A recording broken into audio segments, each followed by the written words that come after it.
রাধে রাধে বন্ধুরা, কেমন আছো তোমরা সবাই? আশা করতেছি সবাই খুব ভালো আছো, সুস্থ আছো। আর আমি কিন্তু ভালো আছি। আজকে আবার একটা নতুন ভিডিও নিয়ে চলে আসলাম। আশা করতেছি ভিডিওটা তোমাদের ভালো লাগবে। তো চলো ভিডিওটা স্টার্ট করা যাক। তো এখন মাঘ মাসের শেষের দিকে না, প্রায় তো এখন সকালের দিকে কুয়াশাটা একটু কম হয়, কিন্তু শীতকালটাকে অনেকটাই মিস করব। কারণ এই শীতের দিনে রান্না করে কষ্ট হলেও, কাজকর্ম করে কষ্ট হলেও কিন্তু খাইতে কিন্তু সেই মজা, যেটা রান্না করবা, যেইভাবেই রান্না করবা, খাইতে কিন্তু খুব মজার লাগে। তো এখানে কালকের কিছু বাসি রুটি ছিল, আর আমাদের ঘরে খাওয়ার মধ্যে আমি আর আমার শাশুড়ি মাই বাসি খাবার খাই বেশিরভাগ। আমার শ্বশুরমশাইও ধরে না, আর আমার কর্তামশাই তো ধরবেই না। আর আমার ছেলে মেয়ে খাবার খাবে তো দূরে থাক, ওদের আগে সকালবেলা উঠেই লাগে বাইরের খাবার, যেমন কি বিস্কিট হয়ে গেল, তারপরে পাঁপড় টাপড়, এই হাবিজাবি হয়ে যায়। দেখো আমাদের গরিবদের ঘরে কিন্তু ওইসব বাছাবাছি হয় না, যে এটা খাইলে স্বাস্থ্য খারাপ হবে, এটা খাইলে বাচ্চার হেলদি থাকবে না, হ্যাংনা ত্যাংনা। আমাদের গরিবের পরিবারে যেটা খাবার যখন পাই সেটা তখন খাওয়ার চেষ্টা করি, আর বাচ্চাদেরকেও খাওয়ানোর চেষ্টা করি। তো আজকে আমাদের এখানে একজনের বাড়িতে পূজা করলো, তো সেই পূজারই প্রসাদ পাঠাই দিল আমার ননদের বাড়ি থেকে। একজনের কি বলবো, আমার ননদের বাড়ি থেকে পাঠাইছে, পাশের বাড়ির থেকে পাঠাইছে। কালকে তো আমার মেয়েকে টিফিন বক্স দিয়ে উঠাইলাম, কিন্তু এখন আজকে যে কি দিয়ে উঠাবো, কি বাহানা দিয়ে, সেটাই বুঝে পারছি না। তো ওকে একটু ডাক দিলাম, তারপর নাড়াচাড়া দিয়ে চলে আসলাম ঘরের দিকে। ওখানে আমার রান্না হচ্ছে হোক, আর ঘরের অবস্থাটা তোমাদের দেখাই দিই। ঘরের অবস্থা দেখছো কি যে জঘন্য হয়ে রয়েছে, সেটা আর বলার মতো না।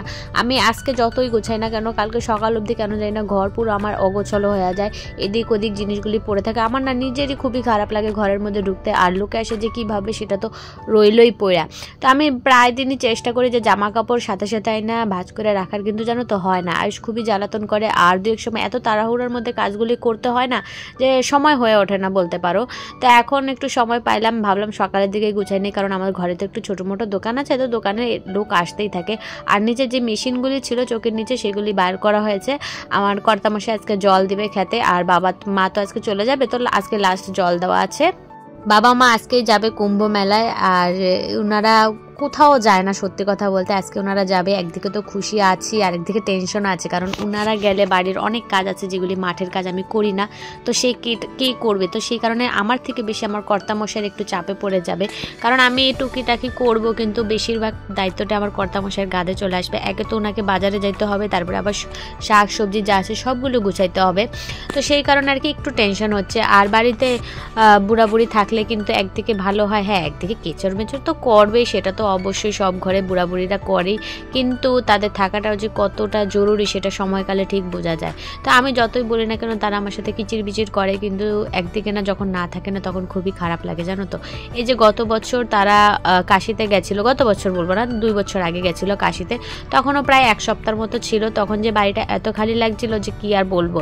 তখন আমার ছেলেও ছিল না, তখন আরও বেশি খালি লাগতো। আর এবার তো আমার ছেলে আছে, চলো ছেলেকে নিয়ে ঠিক দিন কাটাই যাবে। আর ওর পিছনে দৌড়াদৌড়ি করতে করতে আমার যে সময় কখন কোন ফাঁক দিয়ে চলে যায় বোঝাই যায় না। আর ও এত দুষ্টামি করে যে ওর দুষ্টামি করলে 2-1 সময় তো ভালো লাগে, কিন্তু 2-1 সময় খুবই বিরক্ত লাগে। কিন্তু কিছু করার নেই, এখন ছোট আছে, এখন দুষ্টামি করবে। বড় হয়ে গেলে ঘরটা একদম নিস্তব্ধ হয়ে যাবে, তখন আর বাচ্চাও থাকবে না, আর কেউ দুষ্টামি করার লোকও থাকবে না। তো এই তো আমার ছেলে এখন উঠে পড়ছে, বিছানা টিছানা মানে বাইরেরগুলি গুছাইতেছিলাম, সেটা আওয়াজ পেয়ে আমার ছেলে উঠে গেল।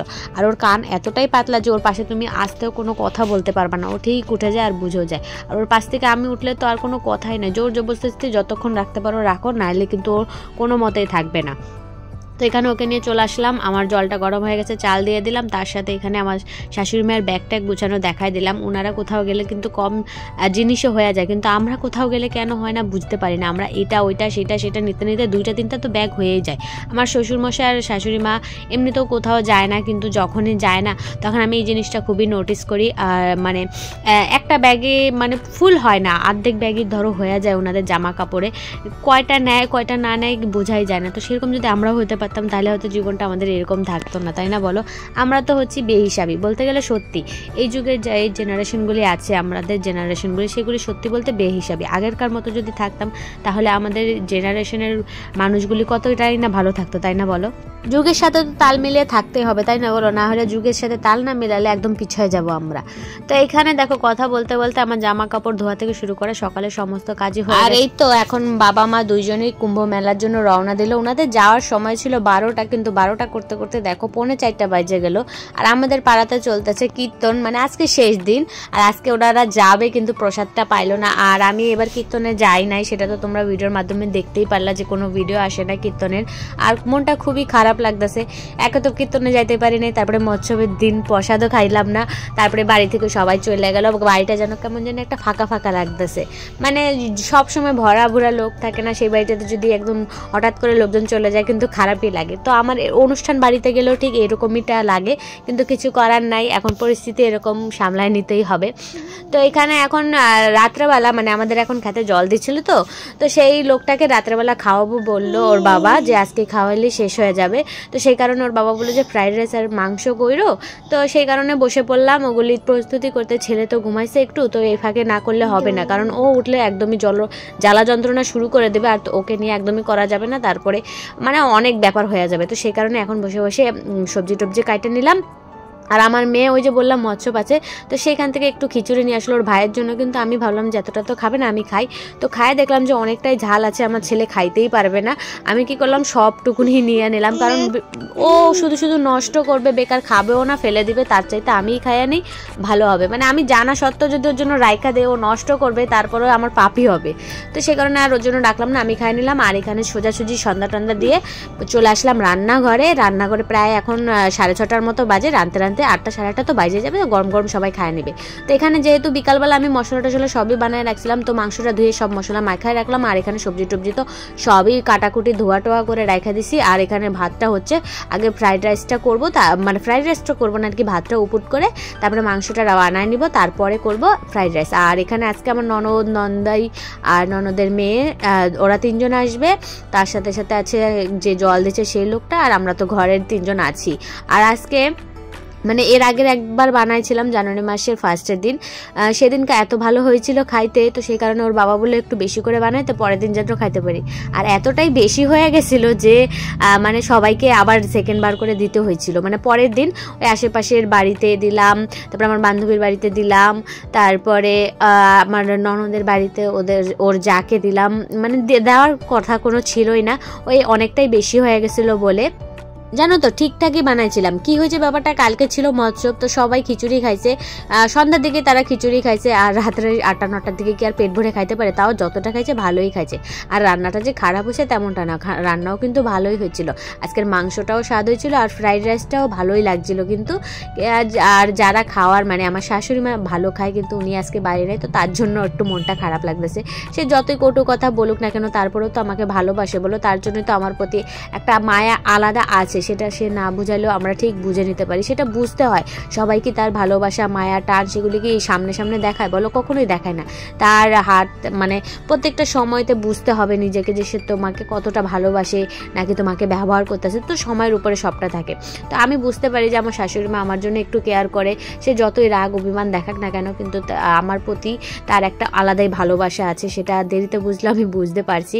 তো এখন তার সাথে আমি অনেকটাই ভালো আছি। আর কোনো কোনো সময় সে রাগ করলে সেটাকে আমি উড়াই দিই আমার নিজের মা বলে, কারণ আমার মাও বিয়ের আগে আমাকে অনেক বকাঝকা দিত, এমনকি মারটাও দিয়েছে। তো আমার শাশুড়ি মা মারে তো আর না, তো তার একটু বকা খাইলে হয়েই যায়। আর সে আমাকে শুধু কাজের জন্যই ডাক দেয়, তাছাড়া অন্য কিছু না। আর ওনার ডাক দেওয়াতে কিন্তু আমি অনেকটা কাজ আগের থেকে ভালো পরিমাণে শিখছি। আর আমার যখন বিয়ে হয়েছিল তখন কাজ তো দূরের কথা, কাজ শুনলেও আমার ভয় লাগতো। আর এখন সেই মেয়েটা দেখো আস্তে আস্তে সংসারের সমস্ত দায়িত্ব কিন্তু নেওয়া শুরু করে দিছে। আর আমার মা তো সবসময় ফোন করে বলে যে তুই কোথা থেকে কোথায় চলে গেলি, মানে কি থেকে কি হয়ে গেল। তো যেই মেয়েটা একদিনও ভাত বাইরে খাইতো না, সেই মেয়েটা আজকে ভাত বাড়া থেকে শুরু করে সমস্তটাই কিছু একা করে। তো এইসব কথা শুনলেও না ভালো লাগে যে না, আমার মধ্যে একটু তো পরিবর্তন হয়েছে, সেটা আমার শাশুড়ি মার জন্যই হয়েছে। সে যতই বকা দিক যা দিক না কেন, আমার প্রতি তার একটা টানে আলাদা রয়েছে। তো আজকে ফ্রাইড রাইস আর মাংসটা বানালাম ঠিকই, কিন্তু জানো না তো ওদের জন্য একটু খারাপ লাগতেছিল যে আজকে তারা থাকলেও তো খাইতে পারতো। কিন্তু আজকে হঠাৎ করে প্ল্যানিং হয়েছে, এমনটা না যে তারা যাবে বলে ভালো মন্দ বানায় খাবো, তেমনটা না। মানে হঠাৎ করে ওর বাবা বললো যে ওই ছেলেটাকে আজকে খাওয়াইতে হবে, তো একটু ফ্রাইড রাইস আর মাংস করে, তো ঠিক আছে করলাম।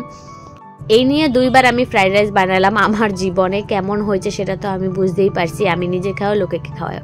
তো এখানে আমার ছেলে যেই দেখছে মাংস রান্না করতেছে তখন থেকে শুরু করছে মাংস খাবো মাংস খাবো মাংস খাবো। আর এখানে রান্না করার পর তোমাদের সাথে শেয়ার করতে বলাটা ভুল, আমার ননদ ছিল, তো সেই কারণে আর শেয়ারটা করলাম না। এখানে খাওয়া দাওয়া সমস্ত কিছু হয়ে গেছে, এখানে একটু মাংস আছে, ফ্রাইড রাইস আছে, সেগুলি ভালো মতো ঢেকে ঢুকে রাখবো, কারণ কালকে সকালে আমার কর্তামশাই বলেছে আগের থেকে যে সকালে সে খাবে, তো সেগুলি ভালো মতো মতো না রাখলে আবার অসুবিধা হয়ে যাবে। তো আজকে তো আর বাবা মা ওই ঘরে শোবে না, বাবা মা নাই, তো সে কারণে তালা মালা মাইরা গেট গুট দিয়েছে। এখন চলে আসলাম শুইতে, আর মেয়ে আজকে আমার কাছে শুয়েছে, ওর বাবা শুবে বাইরে। আর আজকে ছিল চকলেট ডে। আমার কর্তা মশাই ভ্যালেন্টাইন ডের 7 দিনে 7টা না মানলেও এই চকলেট ডেটা মানে, কারণ সেটা তার হাতের নাগালে থাকে, আর অন্য কিছু তার হাতের নাগালে একদমই থাকে না, আর সেটা করার মতো তার সময়ও থাকে না। আমাদের কাছে একদম আমরা সাধারণভাবেই থাকি, আর আমাদের কাছে এসব সেলিব্রেশন টেলিভিশন কোনো কিছুই মাইনে করে না। যখন যেটা মন চায় সে আমার জন্য নিয়ে আসে, এমনটা না যে ভালোবাসার কোনো দিন হয়। আমার মনে হয় প্রত্যেকটা দিনই ভালোবাসা যায়, আর প্রত্যেকটা দিনই কিন্তু ভালোবাসার দিন উপলক্ষে পালন করা যায়, যে ফেব্রুয়ারি মাসে যে পালন করতে হবে তেমনটা না। তো সে কারণে আমার কর্তামশাই মনে না থাকলেও আমার কিছুও যায় আসে না, আর আমার অতটা খারাপও লাগে না, কারণ আমি জানি সে আমার জন্য এই 7টা দিন না করলেও তাছাড়া অন্য বছরের আরও প্রত্যেকটা দিন সে আমার জন্য স্পেশাল কিছু না কিছু করে। তো সেই কারণে আমি এইসব ছোটোখাটো বিষয়ে একদম মাথা ঘাটাই না। তো যাই হোক বন্ধুরা, ভিডিওটা এখানেই সমাপ্ত করি। আশা করতেছি ভিডিওটা তোমাদের ভালো লাগবে, ভালো লাগলে একটা লাইক করে দিও, আর বেশি ভালো লাগলে চ্যানেলটাকে সাবস্ক্রাইব করে দিও, যাতে আমি নতুন নতুন ভিডিও আপলোড করলে তোমরা দেখতে পারো, আর একটু মিষ্টি করে একটা কমেন্ট করে দিও। তো চলো বন্ধুরা, রাধে রাধে।